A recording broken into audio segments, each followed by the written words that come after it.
Hello, Hulks and She-Hulks. We are coming to you from Burbank, California. This is the MCU edition of the Film versus Film podcast. I am your host, Quinn Boys. I have no superpowers, but I have seen almost 24 Marvel films in my life. And I am joined, as always, by my sidekick, Leonard Smith Jr. Leonard, Hey, what's up? what's going on, guys? I also don't have any superpowers, but I have survived a fall from a 100-foot cliff. I don't want to What? bring that up. Anyways, we are here today with the most beautiful and funniest person I personally know. And I just watched a movie with Michael B. Jordan in. Like, that man's sexy. You know what I'm saying? But doesn't hold a candle to this person here. And that's Bree Helders. What's going on, Bree? Hi, thanks for having me. I do have superpowers. Oh, you do? I do. And my great grandmother was struck by lightning and survived. Wow. So, That's also good genetics. Lit. Are you able to tell us what your Really superpowers are? Or is it like a secret identity situation? They're called the divine femininity. So, Oh, okay. yeah. I think Aquaman has that. I also did not fall off a cliff. I was about to say, Leonard, can we come back to this 100-foot did- drop? I was no. like, I've only been thinking of that since you said I it. fully believed you, Leonard. Yeah, no, that was a lie.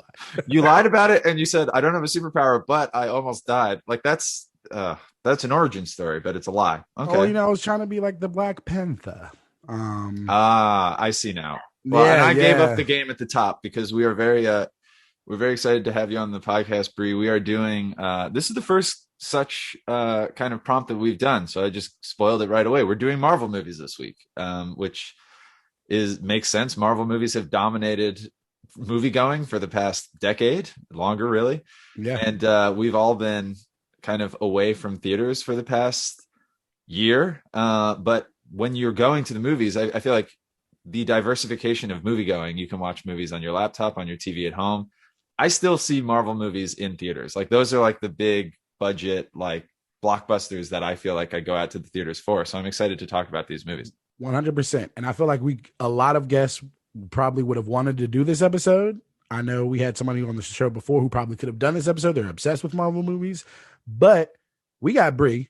And what is it that made you want to do Marvel movies for this episode? I always saw myself like I went 30 years of my life believing that I did not like superhero movies.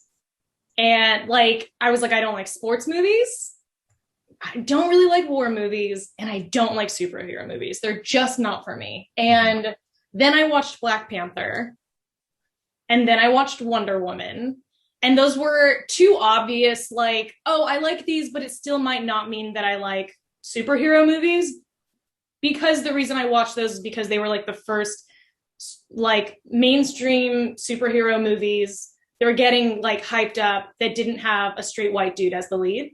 Yeah. And so naturally those were the ones that I watched first, and they were both amazing. I know Wonder Woman is DC, but then I watched an Avengers movie and I became obsessed. And so in the pandemic have watched everything. Like I've seen all of them. Oh no, correction. I haven't seen the Hulk because it's like, I couldn't find it anywhere, but They did that on purpose. Yeah. Yeah. That was purposeful. Edward Norton does not exist in the MCU anymore. They buried it. Yeah. That's funny that you say that because, I mean, if y'all listen to the podcast, I can't escape the like, just I always have to be super like, is this really believable or not? And Leonard gets caught up on small details in movies that shouldn't affect the larger plot a lot, and it derails. Which is why I'm not a fan of action movies or just like superhero movies, just anything where it's just like, I can't think of the word right now. I have a similar thing where like I can absolutely get down with a fictitious world, but when there are flaws within the way that world has been created, it pulls me out of it. Yeah. Or like if one thing is going to be, if you're going to create a reality that is like different from our own, and then there's things within that don't make sense or are too insane and too much unlike, like it doesn't connect to our reality in a way that like allows for me to care about it, if that makes sense. For sure. Yeah. And I saw Iron Man when it first came out because I did like comics and stuff as a kid, and I saw it and I was like, this is dope. But then I didn't see any other ones. I didn't care about any of the other movies. And I had seen Civil War like at the drive-in with some friends, didn't really pay attention. I was like, I thought it was an Avengers movie. I didn't even realize it was a Captain America movie. And I didn't. It is an Avengers movie. It's basically an Avengers movie. And I had seen Black Panther, and then I went to go see Ready Player One in IMAX. And because I read the book and I was like waiting for this movie to come out because I love the book, and the movie was okay. It was all right. I was a little disappointed, but the trailer for Endgame played in the IMAX fucking theater, and I was like, holy shit. I was like, I have to see this movie. And I was like, this is like the last movie. I don't know what the fuck is going on. Yeah. And also me being me, I had never even seen Guardians of the Galaxy. Like I was just like, nah, I don't want to watch that. And I just went back and watched, like, I didn't watch all of them, but I watched like all the ones you have to watch, like all the Thors, and I watched. You have to watch all the Thors. That's if you're going to know anything, you got to see Thor: The Dark World, and you have to see it a couple times to get all out of it. And I went back, watched them all. I watched Endgame in theaters, like the opening weekend. I cried in the theater and shit. It was just like, it was so good. It was so good. It's like one of the best movies I've ever seen in my life. Endgame is like, I can't even, I cried like an infant baby when I watched it. I can't even, I watched the Avengers movies before I watched a lot of the origin story, I guess we could call them, right? The other movies. So I did watch some things out of order, and I'll get into that too, like as you guys talk about your selects, because I'd seen Black Panther before I watched everything. And so there were some details that rewatching them now, I was like, the timeline makes sense now. Mm-hmm. Yeah. Nice. Yeah. When I went back, I obviously had seen random ones, but when I went back, I went and like looked it up and watched them in like the order of the story you should watch them in. Mm-hmm. And that's how I watched them getting ready for Endgame. But this was a hard choice, I feel like, for me and Quinn. And you said we couldn't choose Endgame. It was an unofficial rule, yeah, because we came to this, Bree, and it was like Endgame's the best one. So we had Leonard and I had a gentleman's agreement that we would not pick it because it would have been a slam dunk. Yeah, you can't throw Endgame in here. It's yeah. I've talked with some friends and some coworkers, and they were like, I don't think Endgame is the best one anyway. And I was just like, okay, sure. I might slightly prefer Infinity War. Since we're not going to pick either of these movies, we might as well talk about that now. I kind of like that, like, downer Empire Strikes Back cliffhanger ending of Infinity War into Endgame, but I also think they are just one, you could watch it as one long 5-hour movie. So I was like, if you pick the first part, then the second part, like they need each other, but they're just both so good. I can see that. Yeah, they do in a way kind of need each other. And I watched them pretty back to back. I can't imagine what it was like for people who are watching it real time, like in theaters, saw Infinity War, and then had to wait probably a year or more. I have no idea. At least a year to then. It was about a year, yeah. That's madness to me. But I mean, I so rarely when watching a movie, I'm just so like, can we talk about specific? Yeah, it's been out long enough that I can talk about what happened in the game. Yeah, this will be a spoiler podcast for anyone who cares. But yes, no, please feel free to talk about anything. So that moment though, where like Doctor Strange opens up the circles and then like Black Panther comes out because they've like brought everybody back. And so now all of those like other superheroes are coming out of those, like what do you call them? Like the Doctor Strange. The interdimensional portals or something. Yeah. I mean, that feeling I got when that happened, when like it opened up like to Wakanda coming into the battlefield was like, just like I have chills right now because it was such an insane moment. I watched that in the theaters opening weekend. The fucking energy in that theater was insane. It was, you just couldn't help but like just, like you said, the chills just going over the hairs on your body. It's like standing up. It's like, this is from a fucking Marvel movie. What is happening right now? Like, what's going on? In that moment, I was like, I can't believe I've gone 30 years saying I don't like superhero movies.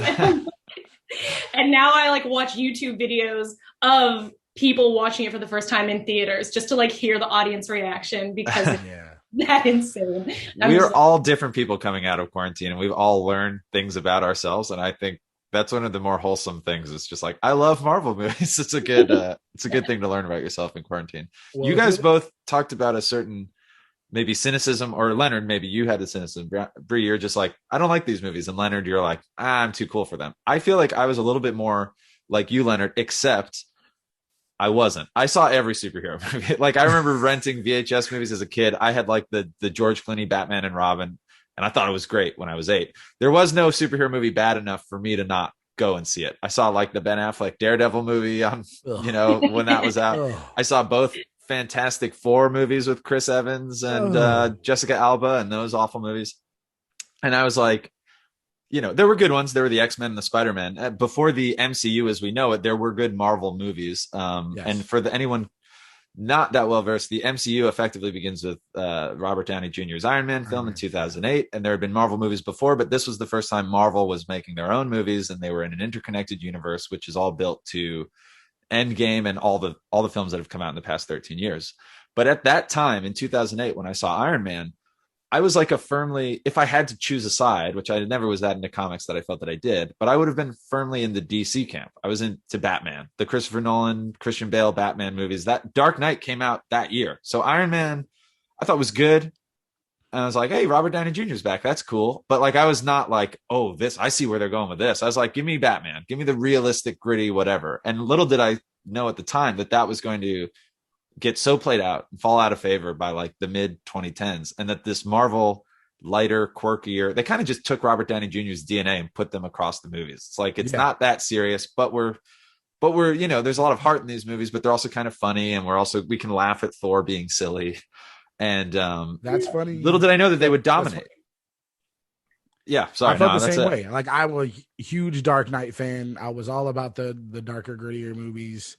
Iron Man was like cool, but like I've seen the Dark Knight a billion times. But I eventually came to. But there were some missteps along the way with the MC. Like, not every single movie was a hit, or like that they came out with. So I feel the same way as you. And Brie, you were about to say something?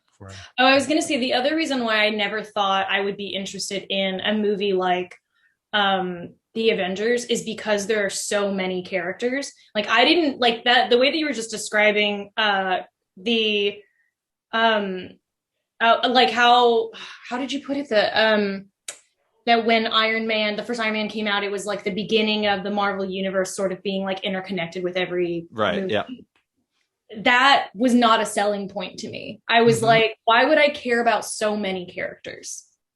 Yeah. Like, I could not fathom that. I was like, any one of them could die and I wouldn't give a shit because there's like fucking 30 more. But that could not be less true. It's like we had some losses along the way, guys. Yeah, we've all felt pain. We've all felt losses on the way. Let's pick our choices, and let's talk about our choices, which was a very tough process. I feel like I obviously chose Black Panther. We've been talking about it. I also am a Black person who's not trying to become excommunicated from my race, so I chose the Black Panther. You felt pressure with that pick? You felt you had to take Black Panther? I mean, there was really no pressure. I knew I was going to choose it. Like, me, I feel like I don't ever want to choose the obvious choice, and I just like want to go. But this, even like the niche, or like me being me, this is the pick. So it is what it is. Quinn, what was your pick? Well, I usually, we've talked about in this podcast, we get the prompt and we text each other before we usually bring our picks to the guest. This week, Bree, obviously. And so before we do that, I usually text Leonard my pick first. I try to beat him to the spot. I try to set the tone for the week because I'm trying to get a W. And I was like, Leonard's going to pick Black Panther. And what a slam dunk this is going to be for Leonard. So a part of my sick, twisted mind was like, what if I just text Leonard Black Panther and then you have to pick something else? I kind of thought you might have. I thought about it. I expected that. It went through my head. But I'm not Thanos. I'm not trying to, I'm not trying to fuck with you that much. And if I'm being 100% honest, Black Panther is an incredible Marvel movie. It's top 5 for sure. And I think a lot of people there's so many strong arguments, and we'll come to see if it's the strongest argument that it is the number one Marvel movie. But when the prompt was best MCU, we know, Leonard, we sometimes pick like, well, this is clearly the best movie. We sometimes pick our favorite, or we sometimes pick what feels most representative for the prompt. And when I think about the MCU, I think about the interconnectivity. I think about the impressive world building. I think about, oh, there's Robert Downey Jr. here and Scarlett Johansson here, and they're all on the same screen. And so I chose the, in my opinion, the best pre-Infinity War Avengers movie, though it's not technically an Avengers film, Captain America: Civil War. Leonard, you're laughing. Putting in work just so early. I gotta hit the board early. Hard. This is all 4 quarters. I have to come at you, Leonard. I can't just roll over. I'm not mad at it. I'm appreciating it very much so. But I picked the first movie where they had so many heroes, like you're saying, Bree. There's just it's a whole roster. It's like you could the Academy Awards first 4 sections are sitting in this Marvel movie, and this is the one where they team up. We've seen a couple of Avengers movies, obviously the original in 2012, and then Avengers: Age of Ultron. Which, if I'm being honest, I thought the first Avengers worked, and it was more like proof of concept for what they were doing with the world building. It's like, wow, they all got them in a movie together, and it works. It's a coherent movie. It's not a mess. Because I think a lot of people are like, this isn't going to work. You're setting up too many things, and it worked. And then they did Age of Ultron, which I think is the weakest Avengers movie. Probably it's sort of just diminishing returns. Is that the one with robot James Spader, the aliens, and they pull the whole town up and shit? Is that one? It's James Spader, and he's like this. It's kind of here because like Tony Stark's AI goes crazy, right? Yeah, I haven't seen that since theaters. That's the funny thing about Tony Stark is that he's only partly the hero. In it's like it is a consistent theme that he is sometimes the villain, and that obviously comes up a lot in Civil War, which is something that I really love about the movie, is that he kind of confronts that he has a lot of guilt that he bears, and it's kind of relieving to see him be human because and there's also this great moment in it where Scarlett Johansson says, like, can you, I don't know the exact one, but she's like, can you get past your ego for 1 minute? Because he's so run by his ego that, like, that's why Age of Ultron happens. It's his fucking ego and his shame. And he just, like, he's so smart, but should not be the one making the decisions, which is also why a character like Captain America is like, I mean, Captain America is like my favorite superhero, which doesn't mean that that's no indicator of like which of these movies is my favorite and I think is the best. But like Captain America is like everything. I love him so much. Well, if Quinn was being honest earlier, I got to be honest too, and I really liked Quinn's choice. I don't think I ever really watched the first Avengers because I was like, I'm not watching this first one that they did. Fuck that. The second one I remember watching is good, but what I love about this one, we all know me and my cynicism.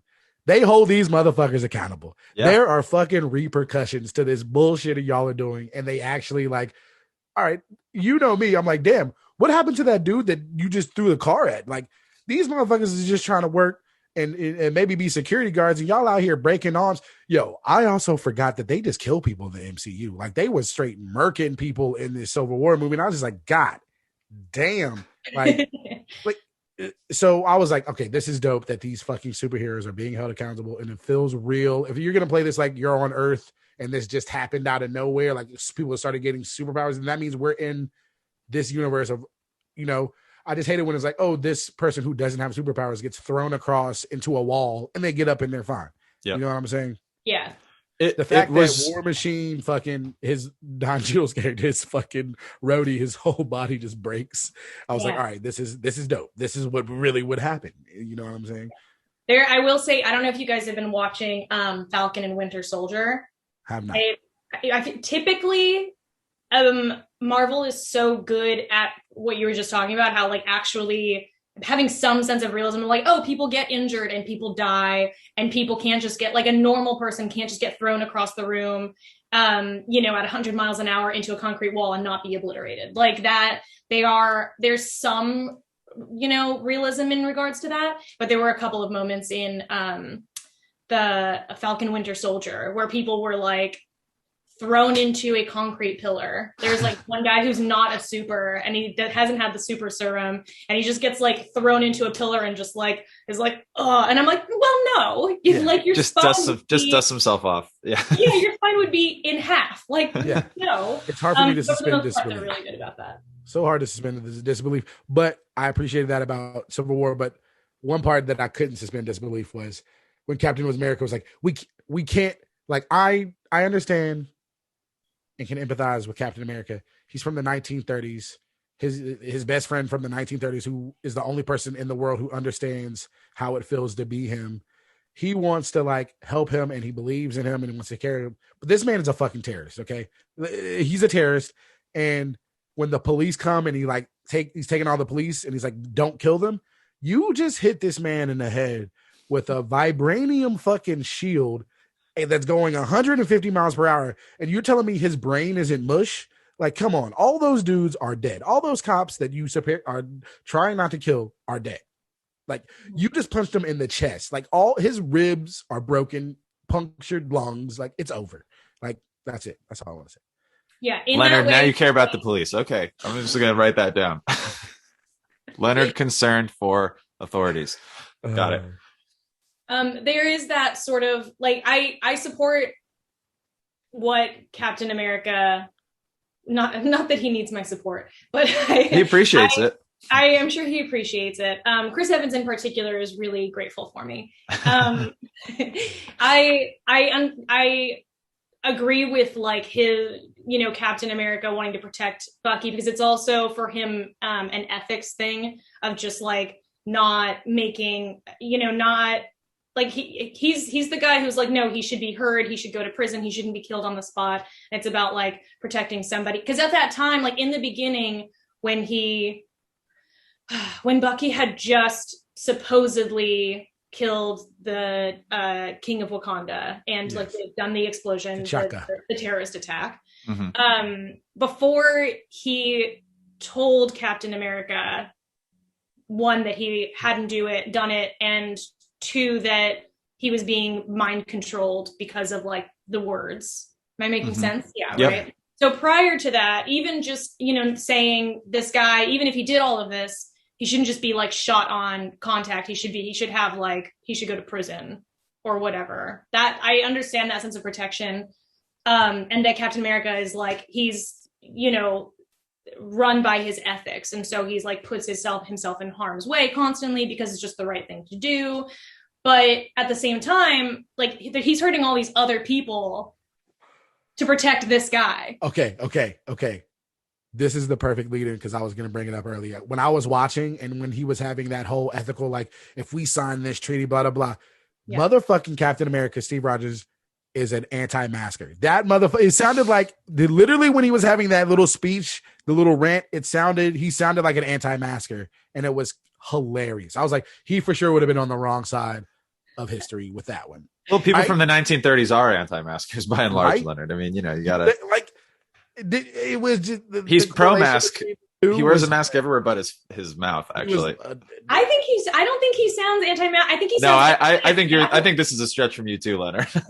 No, because there was a point where he was like, it's our choice. It has to be a decision we have to make. We talk about how well these movies lead into each other, and this is in effect an Avengers movie, but the title is Captain America: Civil War, and I think that is because, and Leonard, I know you jumped around but then you watch them all through, and Bree, I'm sure you've seen The Winter Soldier, which reintroduces Bucky, now alive. He died, or so we thought, in the first Captain America movie. But that's a movie about Steve Rogers in the 21st century realizing that the blind faith that he had in our government back in 1945, when it was very obvious who the good guys were and who the bad guys were, was a little bit misplaced. Hydra had infiltrated the American government and was working against our own interests. That sounds familiar today. But like there was a lot of reasons. And I guess these movies are not ultimately that deep and they're not ultimately that complex. And we're not going to make them sound like high art because that's a disservice to them. But what it did do really well, I thought, was when the next movie comes around and now they're like, hey, sign this paper. So a bunch of people, I know it's more of a global conglomerate at that point, but it's like, so we'll tell you guys what to do. He just had an experience where he's like, I trust this guy. I trust myself I trust my own moral compass. And I don't need like a committee to be like, you save these people, but not these people, because then you just become like the UN. And I understand, which is a very well-intentioned organization, but I understand his hesitance. And I thought that was really the interesting trick that Civil War pulls, which is that you take Tony Stark, who's the most individualist person in the universe, and he's like, I'm pro-government on this one. We gotta let ourselves be policed, so to speak.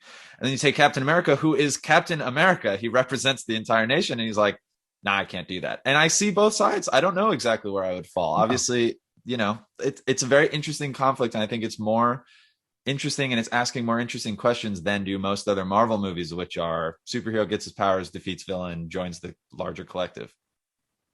But we've talked a little bit about Civil War. I want to clear some room for Leonard. Let's talk about Black Panther, which is, I think, undoubtedly one of the most seismic movies in the Marvel universe. I mean, it was the first.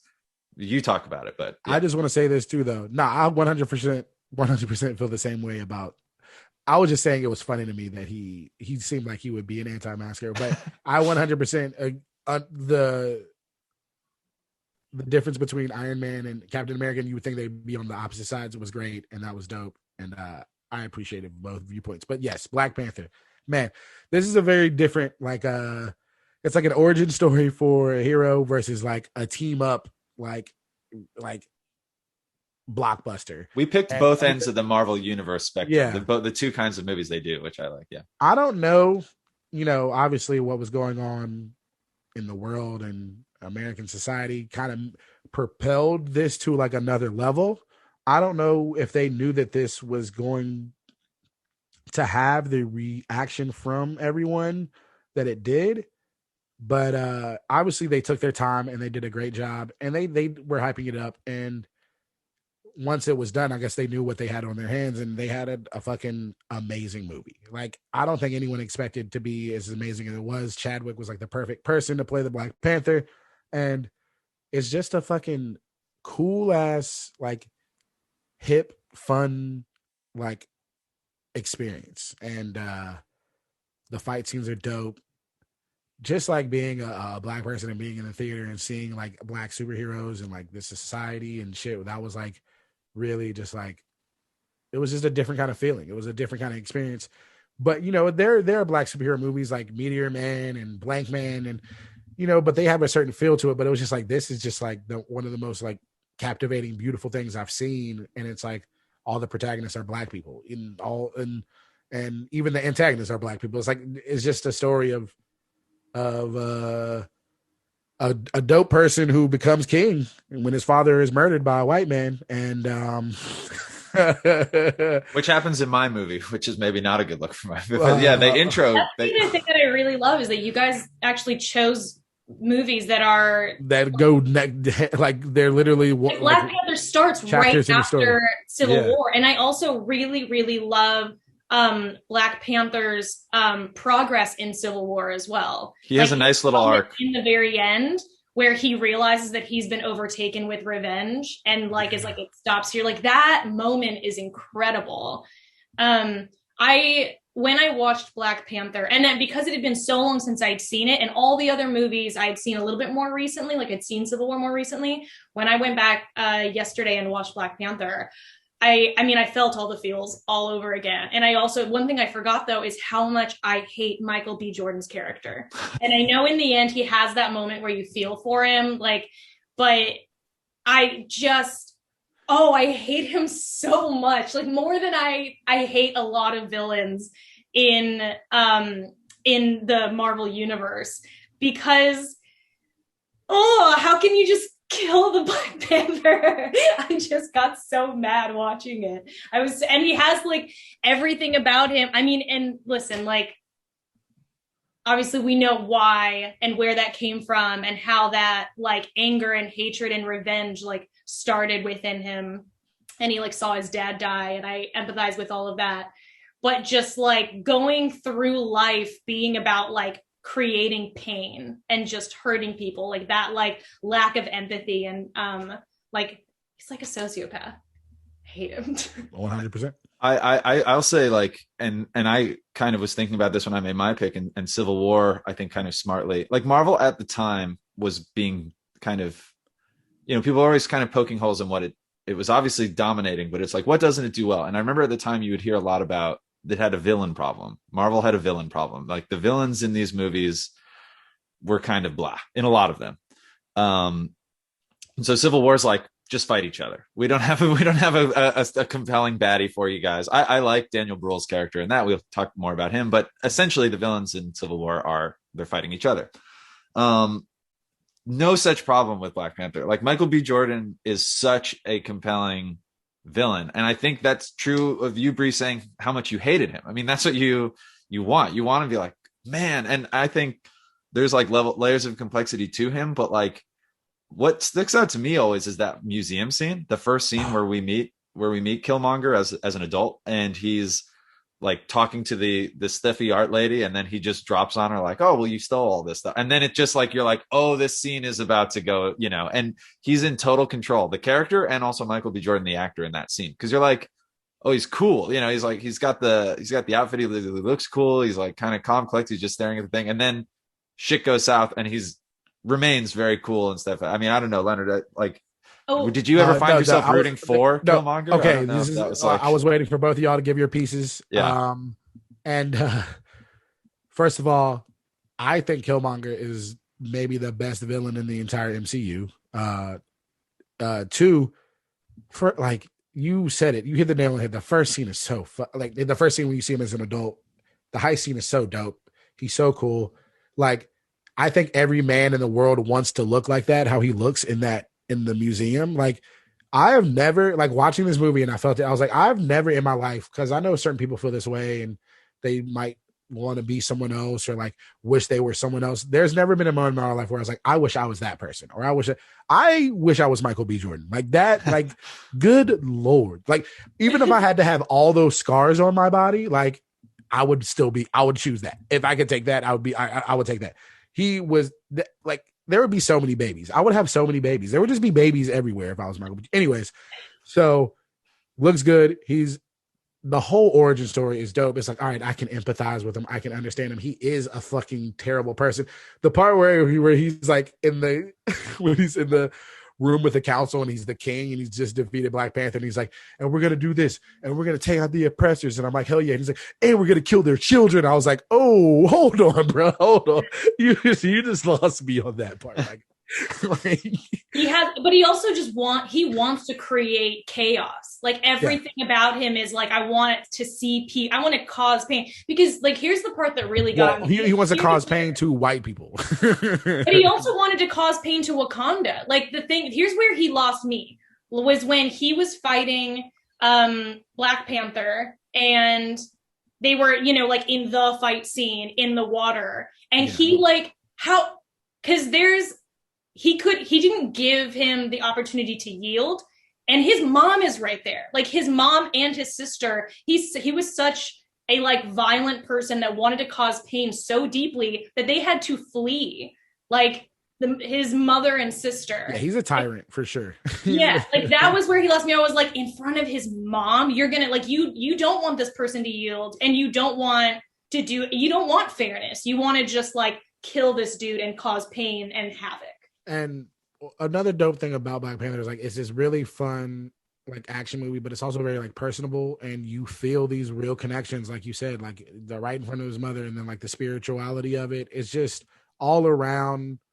They really did a great job. Like, he had, I think they do, like, you see him, he's charismatic, he's efficient, he's driven by a thing that it sounds certainly like Black audiences would understand better, but like certainly I watching it could understand and get behind. But then you get to the point where he does become king, where he defeats T'Challa, and he burns down the whole there's that very cool scene. It's kind of like you're on the plains of Africa. It kind of looks like a scene from like Lion King, where you get awarded Black Panther, then they bury you, and then you come up in the spirit world, the spirit realm, I think is what they call it. And T'Challa, when it happens to him, he gets to talk to his father.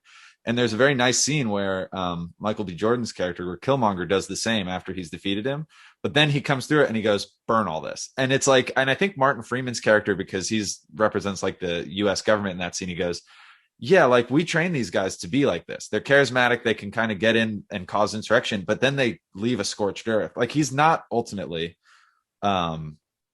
interested in furthering like the black cause. He's interested in furthering his own cause, and he's using that kind of to rally the troops. But I thought that was kind of ultimately what made him different from T'Challa, and why, rightfully so, we are rooting for the Black Panther to beat him at the end of the movie. And I also like the a part where they were just like, with just a little bit like of anger or hate or like vengeance, and the American government like taking advantage of that, or like misappropriating that, or just like mishandling that, you can create terrorists and crazy people. Like, right. Like, it's just that it just feels real, and it feels like someone could get to that level. And it's just crazy to think that we do live in a world, and there are people who literally are mercenaries. There are people in this world right now who are getting paid to murder people in like other countries and shit. Like, that's a real thing. I mean, I think a big part of like this, I think the thing that T'Challa learns from that entire experience as well is that, one, he learns about the way that Black people are being treated in the rest of the world, and not that he didn't already know it, but he like sees the result of that, and it then becomes connected to Wakanda when he sees that like Wakanda has had negative influence on the world and has not been there to help Black people that are in the world, and that anger is a seed, and that like his father, this like great king, planted that seed in this instance. And then like it ending with him like buying that like whole block and wanting to bring science back to that neighborhood where his uncle was killed. It ended really, really well. And he's such, oh my God, T'Challa's just like the most incredible fucking king. Like, even as he like killed him and he's dying, and Michael B. Jordan's character, I can't remember his name now, Killmonger. Even as he's like dying and he's talking about the sunset, he like drags his body. Like, in a way, I kind of hold Black Panther and Captain America are very similar to me in the way that they're run by morals, and they just consistently do the fucking right thing. Mm-hmm. Like, and that's not to say that neither of them have been like misguided by their emotions, or like taken time to be selfish. But more so than any other superhero or just person in the Marvel universe, they just every time do the right thing, even as individuals. Yeah. And that's something that I like love about them so deeply. Also, I'm going to drop some knowledge on you guys right now. So the guy who did the score, whose name I can't remember, but I will find it out, who did the score for Black Panther, who also produced like Childish Gambino's like big first record. Yeah, I mean, I know who you're talking about. Yeah. So he studied like communication in drum patterns in Africa when he wrote this score. And the part of the movie where they're fighting, Ludwig Göransson. Yeah. So when he in that scene where Black Panther loses the fight against Killmonger, the drum pattern is actually saying like the king is dead. Oh wow.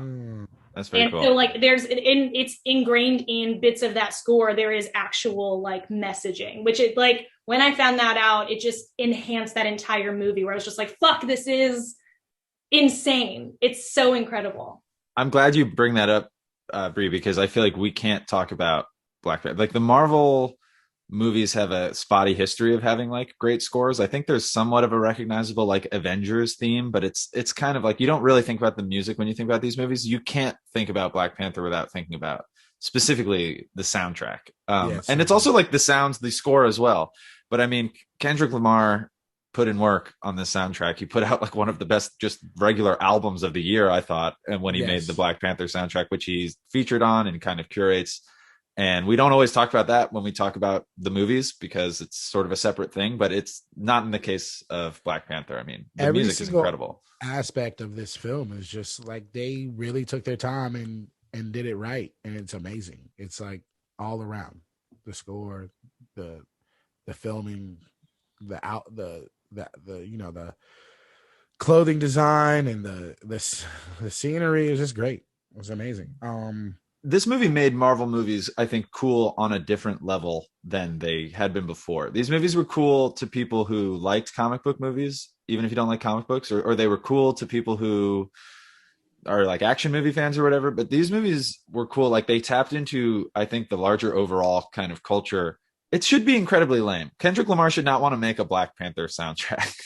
Right. Let alone to make it good. You know, like it'd be one thing if you just take a paycheck, but he's like in the studio making good music for it. And I don't know how that happened, but I'm glad it happened. Well, and I'll tell you how it happened, because we all knew from the jump when they were like, this is going to be part of the MC universe, that MC universe, whatever, Marvel universe, that this is going to be the first lead Black superhero movie in the MCU. Obviously there's Blade, which is the first ever Marvel comic movie, but it was just like, all right, I don't think anyone who had any type of influence in pop culture or in Hollywood who was Black was gonna let this movie be shit. You know what I'm saying? Yeah, like, because if it fails, then it's like, well, nobody wants to see Black movie. Yeah, you're right. There's a bunch of people that are like, we got to hit a home run on this one. Yeah, and they did. But Civil War is also amazing because it has every superhero in it. They're fighting each other. It was tough there's like what, 13, 14, 15 MCU movies now. Oh, there's like 24 or something, okay, and more coming. Yeah, this was tough. The series and all that. Yeah. Were you surprised by our picks? Was there something you thought maybe one of us was picked? Quinn was there? Was this for Quinn or for Bree? Either one? Like, how did you? I would have been really disappointed if Black Panther wasn't one of the movies, and I assumed that it would be. Civil War, I didn't know what the second movie would be necessarily, but yeah, Civil War is incredible. There's also the other thing that I really love about like that last scene in Civil War, that like I wish it would have been vocalized, but Captain America's whole thing is fairness, right? And morals, as I've said. I don't think he's just saving Bucky. I don't think that when he's like passionately fighting Iron Man in that last scene, he's also saving Iron Man, who he knows is already like disabled by his guilt. And he knows how good of a person Iron Man is. Otherwise, he wouldn't give so much. He wouldn't have like a relationship with him per se. But he does. They're friends, and he likes him, and he cares about him. And if Iron Man had actually killed Bucky, that would have been the end of Iron Man. That would have been the end of the Avengers coming back together. There would have just been no coming back from that. It wasn't just about Bucky in that moment. So I think that I in that way, I wish that would have been talked about a little bit more. I feel like that's like a connection that was even in like, there's that last letter, there's like that last scene where Captain America sends like the FedEx letter to Iron Man, and which I think is such a sweet moment. And it's when you see like, okay, Iron Man knows that it was the right thing, and he's like, they're cool now. But I wish in that it would have somehow been brought up that like, this was for you as well. This wasn't just to protect Bucky. It was just the right thing.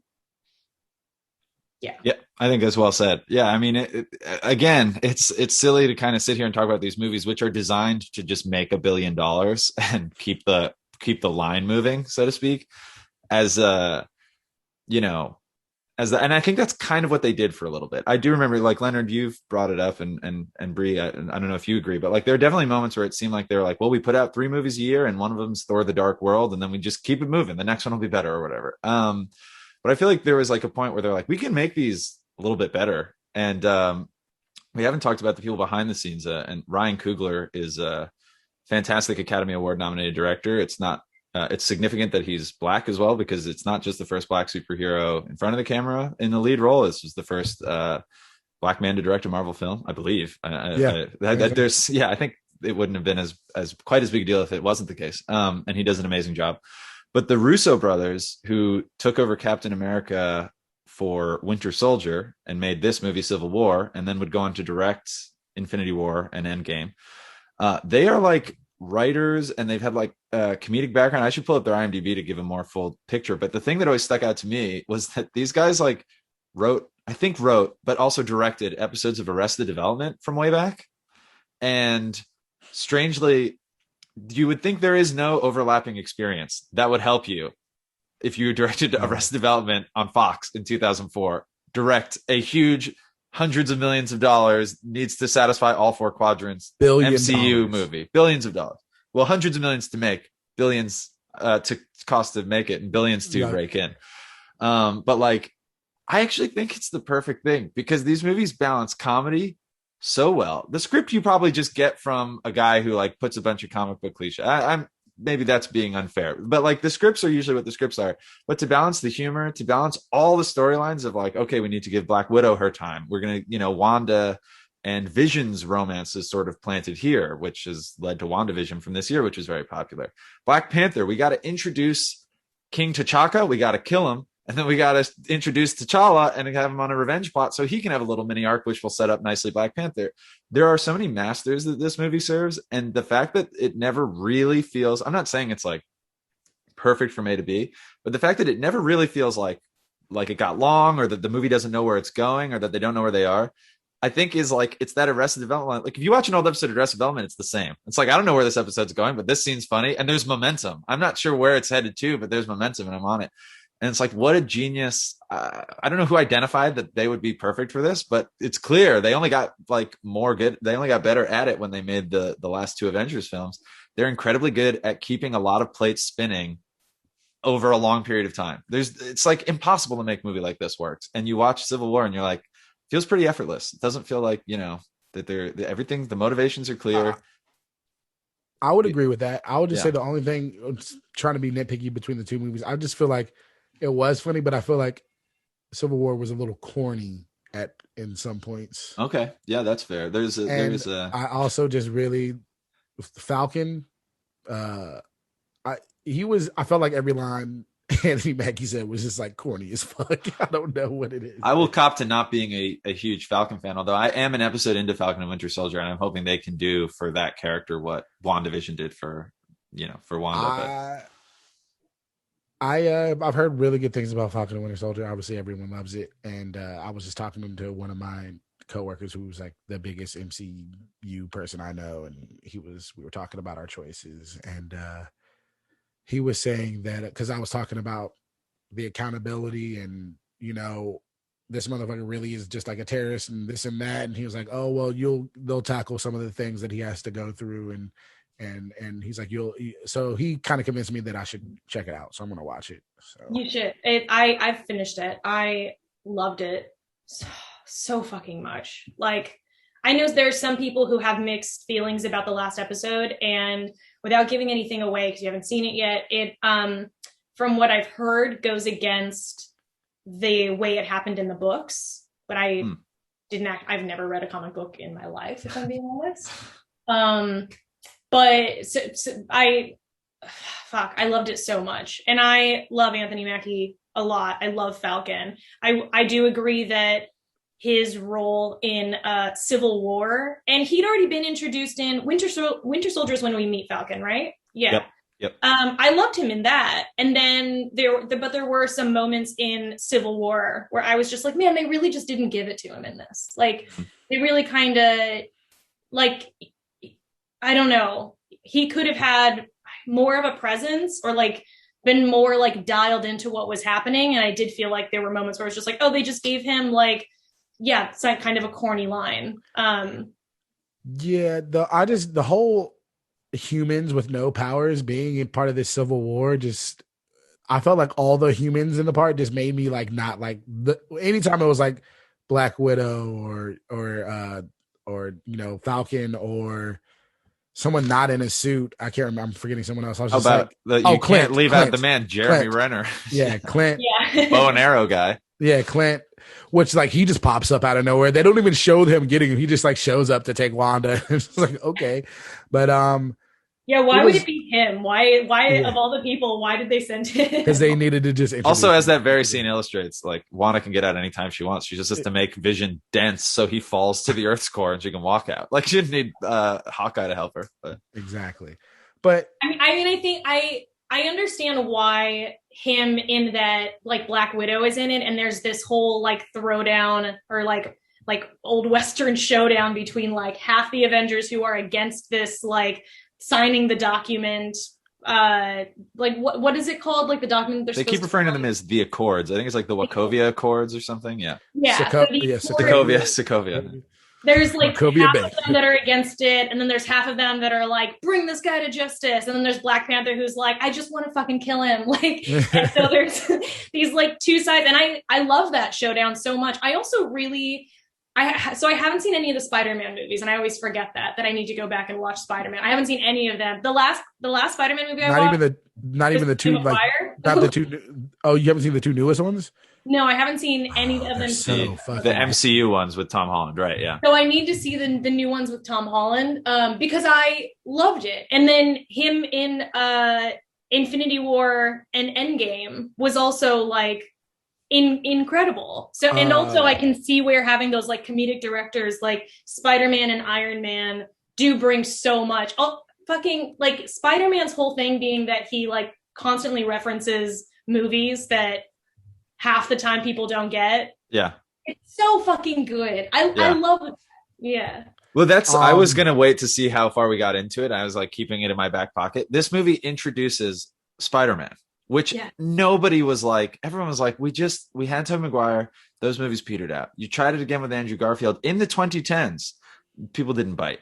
Now you're giving me Spider-Man again. Like I don't have it. And then Sony, which owns the property, which is all boring and who cares? Sony was like, oh, well, we'll do this in conjunction with the MCU. And then everyone was like, okay, well, the MCU tends to handle these characters well. That's kind of interesting. And that all those things I mentioned, Iron Man, Captain America have their stories. Black Panther is introduced. We got like all these heroes coming back to fight each other.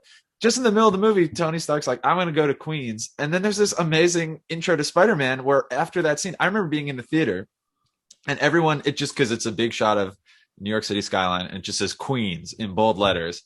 And everyone's just like, oh, yes. Like it was that kind of collective moment in the theater where everyone's like, this is going to be great. And he's great. Tom Holland kills it in his very limited part in this movie.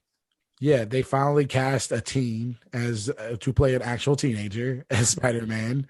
And they got the perfect person. Casting did amazing. He's amazing. It's such a funny scene too. Like it's a really great. She's way too attractive to be an aunt. Like their chemistry together is so good. Oh, it was great. And the two Spider-Man movies are so good. Away from Home, and then the first one, Homecoming and Far From Home. Yeah, Far From Home. I honestly thought about maybe picking Homecoming as. All right, so we didn't talk about any really. We've talked about these two a lot, and I felt like this one was kind of tough. We went a few days without picking, and we finally were both like, okay, we have to give these picks to Breana. And I knew the whole time I probably was going to pick Black Panther, but something was telling me like, don't pick Black Panther. And I was thinking maybe Homecoming. I was thinking Thor Ragnarok. Mm-hmm. And I ended up going with Black Panther. Yeah, I'd be interested in your take on this, Brie. Like, other than the movies we picked, what movies you might have picked yourself, or what you thought was coming? I'll quick give mine. Those are good examples, Leonard. But I was thinking Guardians of the Galaxy, and I think what talked me out of it was that it's so apart from Marvel that it's maybe too apart from Marvel. It's almost like a better Star Wars movie than a Marvel movie at times, which isn't a knock against it. It just shows all the things that Marvel can do. But that was one that I struggled with because I think that's a fantastic movie as well. So I don't know if you had any picks, Brie, if you had been given this prompt to pick, like what you were thinking, or if you have any ideas. But we're putting you on the spot, so no worries. But. I like Guardians of the Galaxy. I really don't like Chris Pratt. All right, I dodged a bullet. I dodged my own bullet. Really, I would have. Yeah, that would have been. This would have been an easy choice if you would have said Guardians of the Galaxy, because I'm just like, I'm never going to vote for anything where Chris Pratt is in the front of it because I just fucking don't. Can't be mad at that. He's just the worst Chris, you know. And there's other Chris's in the MCU, so it would have really been so many Chris's. Yeah, and he's like the worst one. I can tell you what movie I would pick, but it's also ultimately it's one of these movies. Okay. So then we'll come back to this. Should we get into the criteria, Leonard? Should we get into it? We should probably get into it. Well, let's go ahead and talk number one, pop culture. We've talked so much about it. I mean, MCU, but we know the pop culture is Black Panther, hands down. We've all seen the photo of Chadwick getting tired of fucking wanting to do the Wakanda. He's just like, all right, I've done this so many times. We could sit here for half an hour coming up with pop culture things. We probably wouldn't get to all of them. Wakanda Forever is a big one, but also just like we talked about the Kendrick Lamar soundtrack. I feel like it didn't come up with the meme, but like, what are those? It like repopularized. I've never the theater was shocked that a meme, because I saw this at the El Capitan Theater in Hollywood, which was like a fantastic experience to see Black Panther opening weekend. Because they had a big Black Panther on the stage that they then like sunk into the stage when they pulled down the screen. And it was like they're playing the Kendrick Lamar soundtrack before the credits. And the audience was just like, we were like on a theme park ride. Like it was like everything that hit, like they got the applause, and everything that was funny got laughs. But like I've keep going, Leonard. I'm sorry. It was just like I saw this 3 times in the theaters. Every time I saw it, it was a crazy experience. Like everybody was. I saw it at the Directors Guild or whatever. Yeah. Like the 3rd time I saw it, and like people involved with the movie came out and spoke. It was just dope. It was. Is this your king? Is this your king? Michael B. Jordan going in and just saying, "Hey, Auntie" to hey, Auntie. The queen of that. Like so many. Yeah. Oh, and it was like, "Hello, colonizer." Oh man, great. Great. Love that fucking moment. So good. So we know this is hands down Black Panther on pop culture, even though Civil War literally has every single superhero in it. But we should talk quickly about the trailer for Black Panther 2, because when that trailer first came out, and there was like, I think it was like King T'Chaka's like narrating it, and he's like, you know, you're a good man, but it takes more than a good man to be a king. Like I just remember that trailer being so hyped for that trailer and being like, when's this movie come out? That it would just, from the moment it was announced, basically through to today, it's dominated. It's wild, and it did not disappoint. That's what was so great. I think it still exceeded expectations when there was so much hype to it. It was crazy. Yeah, it was so much better than I ever could have imagined. And Civil War, like by the time I got to Civil War from, I mean, watching the other Captain Americas, I saw Civil War and I was like, oh, why are we bringing like Iron Man into this? Like I wasn't hyped at all about seeing Civil War, and then like loved it so much. But Black Panther was like, had the insane trailer, had the insane soundtrack, and you're just like, oh shit. And then you watch it and you're like, oh shit. It's like yeah. How well do these hold up is the second talking point.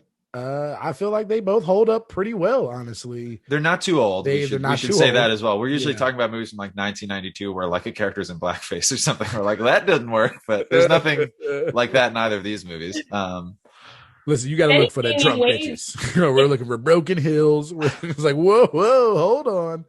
No. I think if anything, like in some ways, since these movies have come out, they've just become even more like relevant and important today. Like and like Civil War, for example, because you obviously it's obvious the ways in which Black Panther is like, you could watch that now. If it came out right now, it would have the exact same level of impact, I think. But Civil War and what's the one before it? Winter Soldier. Yeah. That like, it's kind of crazy for those movies to come out before like Trump America, right? When did they come out? Civil War was, I think, 2016. It was definitely before. Believe Civil it was War before. Came out in 2016.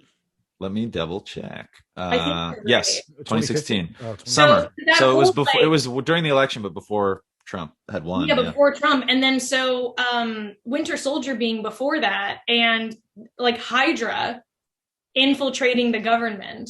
Mm-hmm. And then having Trump America like immediately after these movies is kind of crazy. Yeah. Like, a lot of America has felt like we're in certainly a cultural civil war for a number of years now. And I don't know that the movie was trying to predict that, but they definitely stumbled onto some very prescient things. What's funny about both these movies is there's a civil war in both these movies. That's Wakanda, they're fighting each other, and I'm just like, that was so frustrating seeing them fight each other, and it was just like, damn, like this. Humans are so dumb. Just like, but I mean, I understand why you would want to fight against Killmonger, but then there are always those people who are like, oh no, I agree with this person because I don't have a conscience. Anyways, well, there's also, you know, like he won this fight, he is king, what else can they do? But then, you know, when it's like, do you go against your present king, which means going against the system you believe in, or do you fight for what you believe is right for the country, even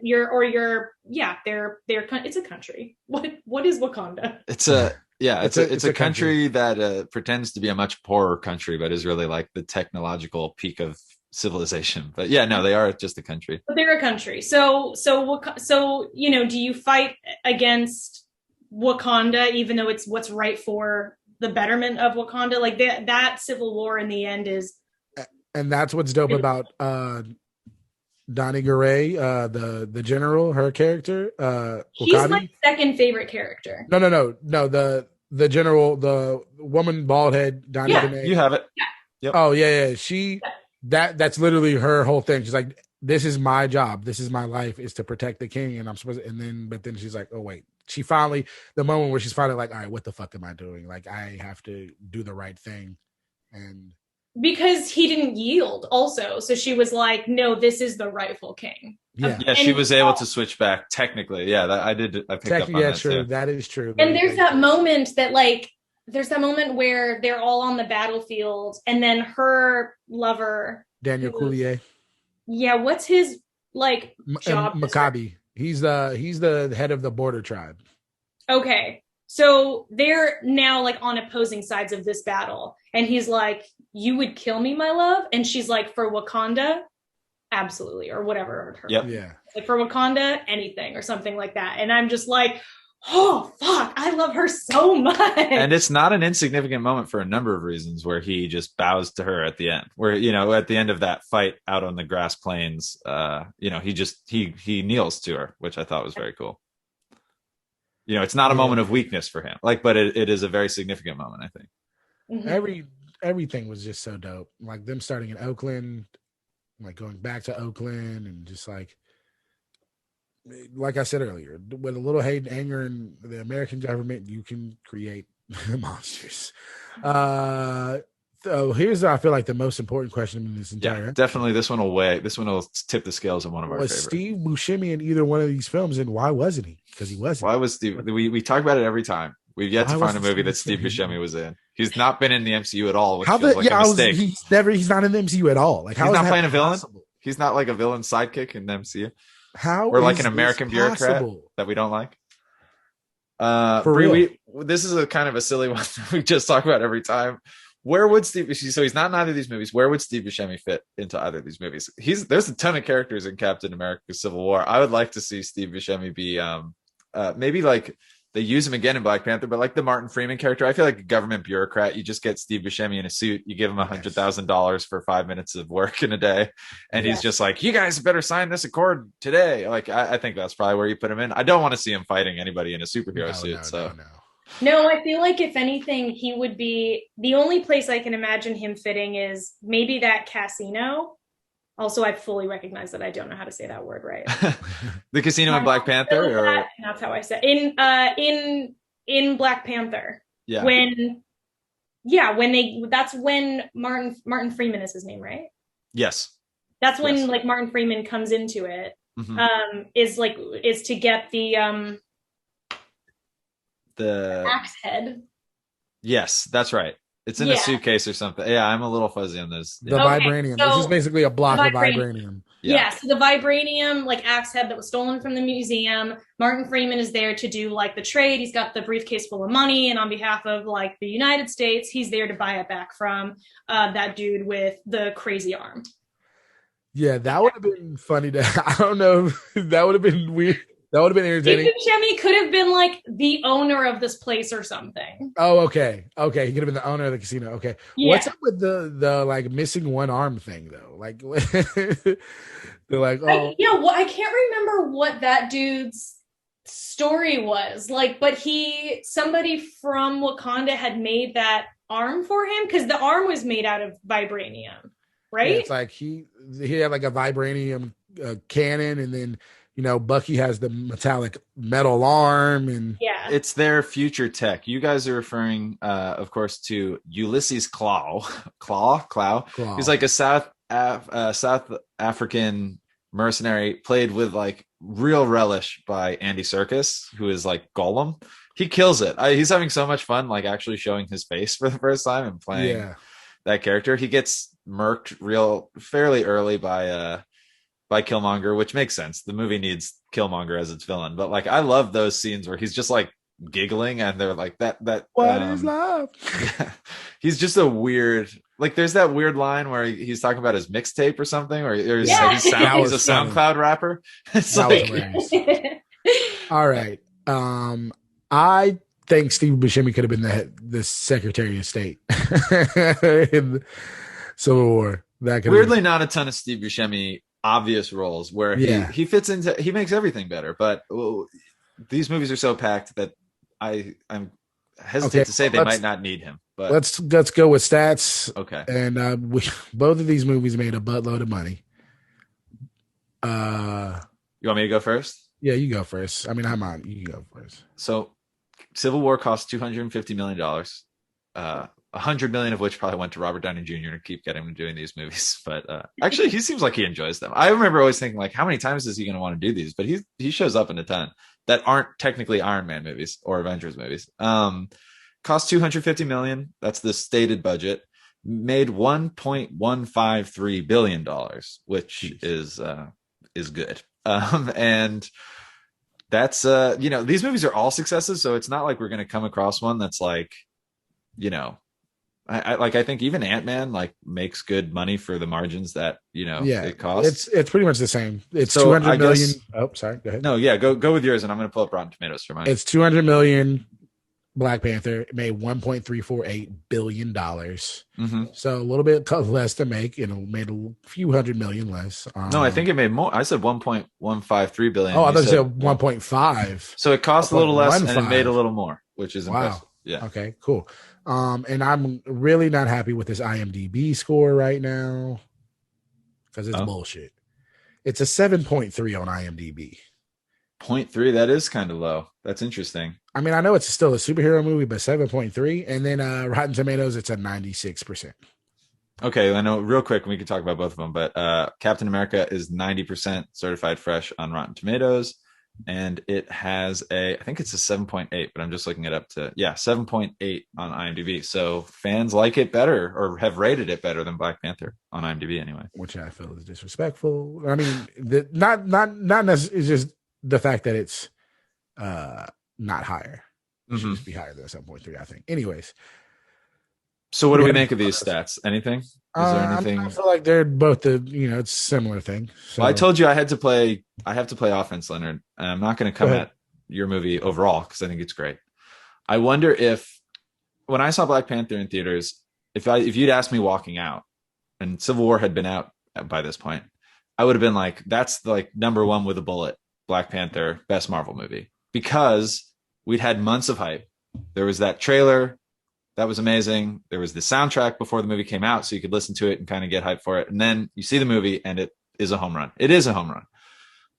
When I watched it again, I enjoyed it again. Like I've seen it since. I own it, and I think it's a great movie. I think it's really well directed. I think it's really well cast. I sometimes I'm like treading very lightly. Leonard, you're like embracing it. I sometimes have issues with like the last 15 minutes of the movie. Once they bring T'Challa back, I feel from the dead. He's lost to Killmonger. He's been thrown over the side of a cliff. And once they bring him back, I feel like the rest of the movie kind of accelerates. Like literally the storytelling, it kind of accelerates in a way because the movie there's all these interesting ideas, all these interesting characters. Once he comes back, we cut back to Wakanda proper. Killmonger is sending out the kind of drone technology to go and attack these other nations and liberate the peoples of these nations. But it's like Chadwick's like, I'm here, we're gonna fight on this field, and then they go underneath the city and they have that fight in the train where I just feel like I'm watching all CGI all the time, which is fine. These movies are like that. But I just kind of thought that the third act, it gets a little bit like compressed, where I was still enjoying the movie. I thought there'd be more of a like, heroes come back, he's got to do it. And I think they sort of were like, okay, we got to end this movie, we got to land this plane. And there are parts of it where like Martin Freeman is like driving the thing in the Zuri's lab, and like he's like shit. Whereas a little bit like, I guess it's one of those things like every superhero movie kind of ends with the hero fighting the villain and then the hero wins, and it kind of is a tidy ending. And Black Panther was so much more sprawling and engaging and epic than that part of me was a little bit disappointed that they had to stick to the margins of a normal superhero movie. You can say the same thing about Civil War. I think Civil War kind of sidesteps that by having a villain who's not a physical threat at all, and he wins by successfully pitting them against each other. So you have a little bit of the more emotional stakes of Iron Man fighting Captain America, but it's still just two guys in costumes fighting. I think the ending scene with Oakland is great and stuff, but in terms of the final fight, and I was left wanting a little bit. It was a little bit that I get. They're fighting in a little underground railroad. I love I love the everything about it. I just wish it was like a little bit. I wish that didn't feel to me like kind of the weakest part of the movie. I love going out with a bang. That's just my opinion. Is this your final argument that you're doing right now? I'm leading into it, Leonard. I told you I had to come at you a little bit. Okay. I'm putting it out because we were talking about stats, but you know, did I lead into final argument? We can do that. That's not no. Do your final. So arguments. We're going to do the final criteria, which is the better MCU film. Quinn, go ahead. Well, you want me to go the rest of the way, or do you want to take? Well, you know what? I'm going to go. All right. I've got more to say though, but I'm giving it to you. And then these movies are great. But these movies are great. Like I said earlier, there was so much anticipation about Black Panther, and the hype built up for it, that it could have very easily been disappointing, and it was not. And the fact that it exceeded expectations, and that people celebrated it for so long and went back and saw it again and again. I saw it, like I said, 3 times in theaters. It's like, and I'm not really a big rewatcher of movies. I know being a Black person, this probably felt differently for me than than people who were not Black. So just like that experience was great. But I feel like no matter who you were, you could enjoy this experience. It was all about like family and connections and your country and doing the right thing and helping others and empathizing. And there are just so many emotions in this superhero comic movie. And it's cool and it's hip and it's fun, but it still feels like a superhero movie. It felt like an action movie. The chase scenes are fun. The bank scene is cool. Is this your king? The spirituality, everything about it. Soundtrack, amazing. It's hard to beat. And I really don't feel like I have to make any more arguments for it. All right, now I've already blathered enough. We haven't heard from Brie in like 10 minutes, so we apologize for you, but this is how Quinn, winning these things really does mean a lot to us, and Leonard and I get very heated talking about which is the better movie. So I appreciate you hanging with us. I'm gonna keep mine short because you're right, Leonard. I already started coming at. I felt like I had to take that shot. I do genuinely feel it. I felt like I had to say it. So now I'll speak about why I think the movie that I picked should win, but I'll keep it brief. What the most incredible thing about the MCU to me, because I'm not like a Marvel guy. I'm not like a guy that was, they started with Iron Man, Hulk, and Thor and Captain America were the characters they had. They didn't even have arguably the A squad of Spider-Man and the X-Men and the Fantastic Four, or whatever. But they made it work. And what was so appealing about it was like, these movies are like installments. They stand alone, but not really. Like, we're going to plant seeds for other movies in the end credits, or sometimes just in the scenes of the movies. So like Civil War, they launched Black Panther. And I think when the prompt is best MCU movie, like if this was just like which is the better movie straight up, I might have to pick Black Panther myself. I think it's close, but I would probably pick Black Panther myself for all the reasons we've talked about. But what's so impressive about the MCU, what's so impressive about the Avengers movies, Endgame and those, is like that they have all these characters in the sandbox. If you were a kid, this is what you would do. You'd take all your action figures and you'd have them fight in the airport, like the airport hangar sequence in in Civil War. Isn't that what you want to see? You want to see Spider-Man fight Captain America, and there's that great scene where they're fighting each other, but then he's like, "Where are you from, kid?" And he's like, "Queens," and then Captain America goes, "Brooklyn." And it's like that's cool. I know it's such a weird nerdy thing, but that's what we love, I think, about these movies. I think that's why these movies are so popular.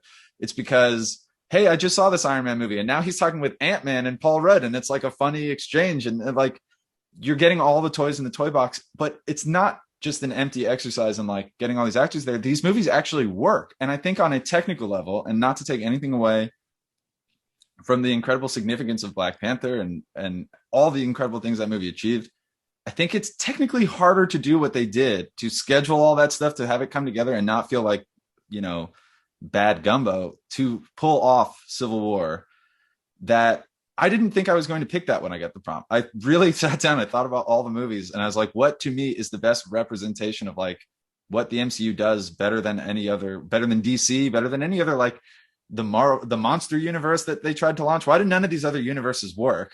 It's because the connection doesn't work. We don't really care about it, and it works so well. And I think Civil War was, for me, the first time I was like, oh shit, they solved it. This is a really good movie, and it's a really good movie that pulls together all these people. Because I was always cynical, and I saw Ant-Man and like Falcon shows up. I'm like, get Falcon, like just show me an Ant-Man movie if I'm watching Ant-Man. But like, no, I'm like, now I bought in the interconnectivity.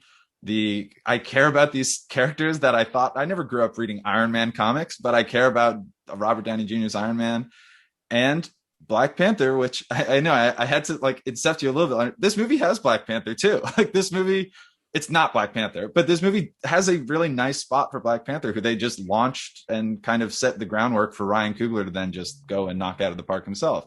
So that's my pick. I didn't keep it short, did I, Leonard?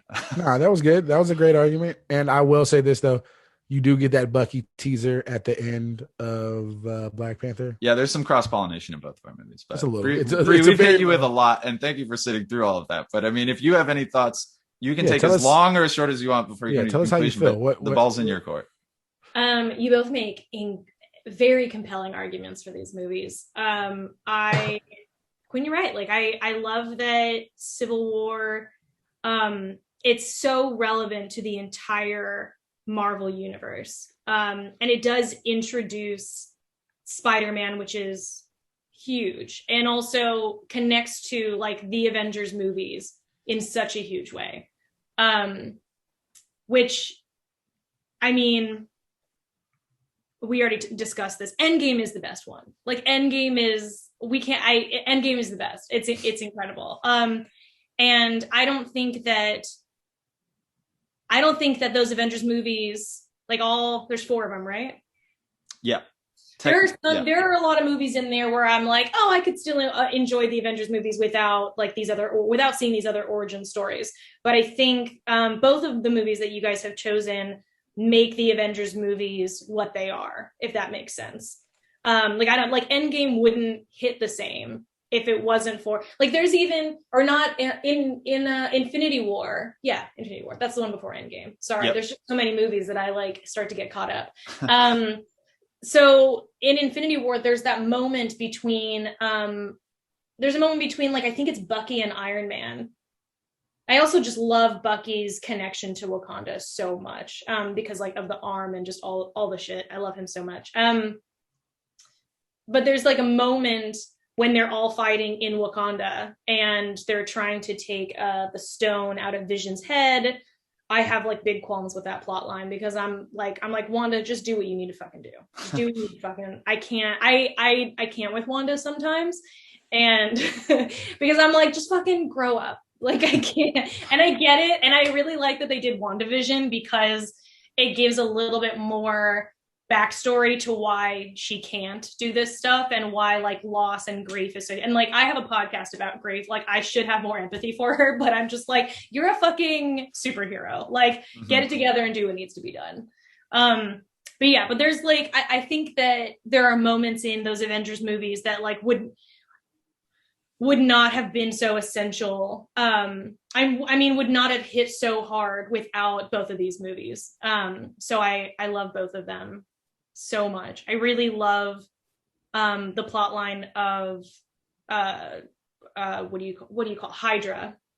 And I think it's like Civil War and somebody like Captain America going against the government is huge. Like going against signing something that would like bind them to the decisions of the government. And that essentially would make them weapons that are being controlled by somebody else. And so it is obviously the right thing that they not be weapons, that they be outside of the government, because they fucking should be. Superheroes should be outside of the government. So I fucking love that movie. And I love all Captain America movies because I fuck with Captain America. Do you guys want to know my decision? Yes. Yeah, it's that time, I think. We would only be talking in circles up until that point, yeah. Okay. It's fucking Black Panther. It's fucking Black Panther. Yeah. and I'll tell you, like, I think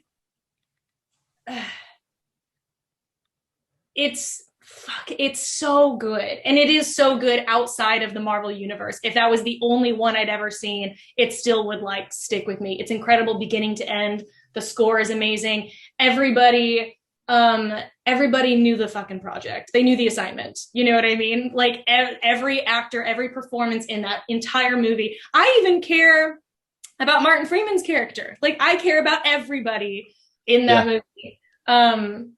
And that moment in Endgame, which, as I've said, is, in my opinion, the best Marvel movie, that moment where, and I already said this, but like where the circles open up and it's Wakanda, that for me is like the biggest moment in all of Marvel. And that can only exist because of how amazing Black Panther is as a movie. So that's my choice. Leonard, I just wanted to make you sweat. You know, I think I had the impossible task going up against you playing Black Panther. I saw you pull out your pen for a minute and start hitting it. You look like you might have been nervous. Did I make you sweat at least? You made me sweat a little bit. You had a great argument going into it, and I can do this all day, Leonard. Well, and I felt bad. I don't feel good about this win, honestly. I feel like I just took it. So it is what it is. You're less boastful than you normally are. I appreciate it. Leonard's usually, he's emoting. He's like clapping his hands. He's doing he's smoking a victory blunt. And there's nothing. Yeah.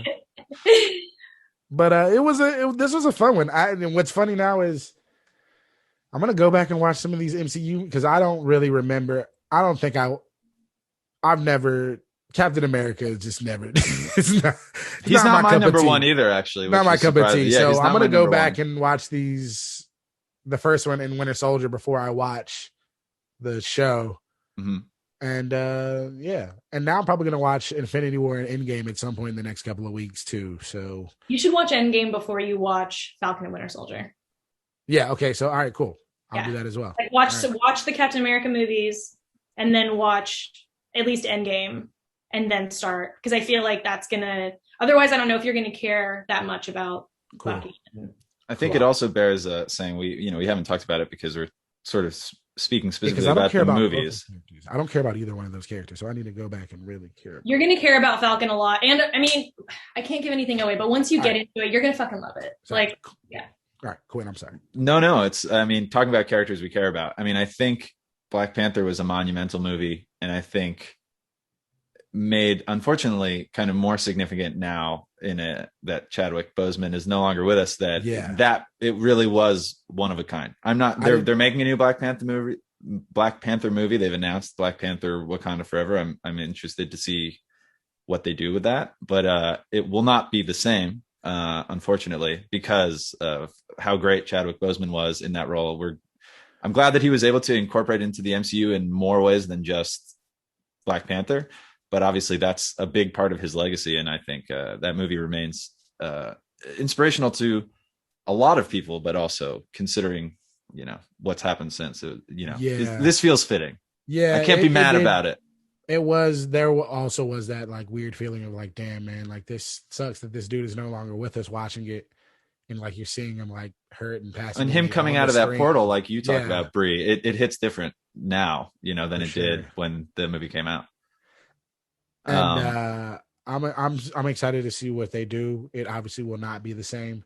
And also he was just like like a great person, like actually in life. Like like he was a really great person. So it sucks for sure. Yeah, it sucks a lot. I say one last thing so we don't end on a downer note. Yes. Not that it's a downer, but I said when I saw Black Panther, I was at El Capitan Theater. When I saw Civil War, I went to the TCL theater, the old Grauman's Chinese theater in Hollywood. So I just could go back and forth between those theaters to watch Marvel movies, apparently. But I was at the Starlight Drive-In, Starlight 6 in Atlanta, Georgia. Well, I went to see it, but my friend was like really into like at the time, he's like, we got to see this movie. You got to sit like center row, center aisle, like opening weekend, see these Marvel movies. And I kind of appreciate that now. I'm not always that person, but I was like, yeah, that's the right venue to see these movies. So I went over to his house to see it on like a Saturday, and he had a friend come over, and I'd been out in LA for a little bit. It wasn't my first time kind of smoking with weed, which is legal out here, but like his friend came over, he's like, I've got these edibles. We should have an edible and then go see Captain America Civil War. And I was like, sure. It's a movie theater.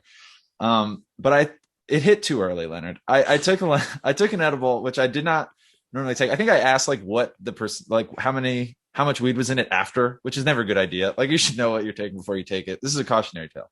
And so we get to the theater, we're driving, and I realized like before we even park, and we're cutting it too close. So I'm anxious. I don't like not being in my seat when like a movie starts.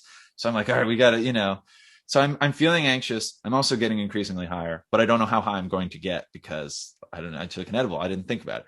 So we get in the theater, and it was opening weekend at a big theater in Hollywood. And there had, I think, unfortunately, been some threats of violence that week, like gun violence in movie theaters was prevalent, especially then. And so we get in the theater, we're running late. People have already taken their seats. And the first thing we see when we get in the theater, as I'm getting very high, is just like 8 cops standing in the lobby. And I immediately was like, oh, no, I can't be here. Like, I can't get in. I'm not doing anything wrong, but I was just, paranoia was starting to set in. And my friends were like, because I had to then go stand in the lobby next to all these cops to buy concessions. So then I get my food. Because you were high as fuck. I get my drink. I'm now, yeah, of course. It's a 2.5-hour movie. And then I get there and everyone's seated and we're middle row, middle aisle. So I have to like shuffle past all these seating people. And then the movie finally starts. And it starts with them torturing the Winter Soldier by breaking his mind. There's that scene where he's literally screaming and there's this Russian guy off camera just going like, rabbit. He's just saying normal nonsense words at him, like tenement, 19. and I swear to God, I was like, oh, they're breaking his mind. My mind could be broken. Like my brain was just going, because I was in a very vulnerable place. It was like my mind could be broken, and every scream that hit so hard to me. And I was like, I'm freaking out. This Marvel movie is too heavy for me right now. And then the next scene is CGI digitally de-aged Robert Downey Jr. And I was like, I have to get up and go to the bathroom. I had to get up, but there's cops in the lobby, so I can't get up. So I'm in the middle of this theater, like on an absolute island. I was sitting with my ass up, like my ass wasn't covering the seat, and I had like a freak out. My heart rate was pacing. And then 15 minutes later, I was cool. But it was like a very touch and go situation where I almost had a big time freak out at the Grauman's Chinese Theater. Been there. I don't fuck with edibles anymore, Leonard. You are the marijuana connoisseur on this podcast. And I also don't fuck with edibles. Oh, well, I wish I'd known you then, because you could have tipped me off. Yeah. I had one of those moments, except I was like at work in the kitchen, like on a like Friday night, like like freaking out at work. I had to like the other dude on the line with me was like, yo, I had to like sit down for like 10-15 minutes because like my heart was racing. I was like, I had never had a panic attack, anxiety attack, and I was just like, what is happening right now? I was like, yeah. Don't do edibles and go places. That's I think. I don't want to do them at all. All right. Well, this was a lot of fun. This was a lot of fun. We also, as always, ran over time. That's okay. But that's what when you're having a good time, that's what happens. But Bree, where can the people find you? What's going on with you? You can find me on Instagram at Breana Helders, Breana Helders. I also have a podcast called My Dead Parents for anybody that also has dead parents. Yeah. Or on the mean streets because I'm vaccinated. Yes. Vaccinated. Congratulations. Yeah. Very excited. Thank you. This will be, we'll be back watching Marvel movies in theaters soon, hopefully. Yeah. Tony Stark could maybe use the I'm not it sounds like a very serious, worthwhile podcast, but there is dead parent stuff in Civil War. I mean, it's Tony, that's the heart of Tony's issue. So I think he could probably use the podcast instead of trying to murder. You're absolutely right. Yeah, if you would just listen to my dead parent. If they just listen to your podcast, we wouldn't need these movies. That's why she chose the MCU. She knew that dead parents were going to be involved. Somebody was picking Black Panther. So true. All right. Well, this was amazing, Bree. Thank you so much, Leonard. I am in a hole now. I have to win out the rest of this season. 4-1 right now. I fully intend to win out. People don't like my picks, Leonard. My picks are being returned to sender. I went with a kill shot next week. So yeah, you're trying to get it over with. That's it. When you have your foot on your opponent's neck, you don't take it off. I get it, but I'm gonna battle back. We'll see how it goes. Until that time, Bree, thank you again so much for being on, and all freshly vaccinated. We'll see you at the cinema. Thank you, guys. Wakanda forever.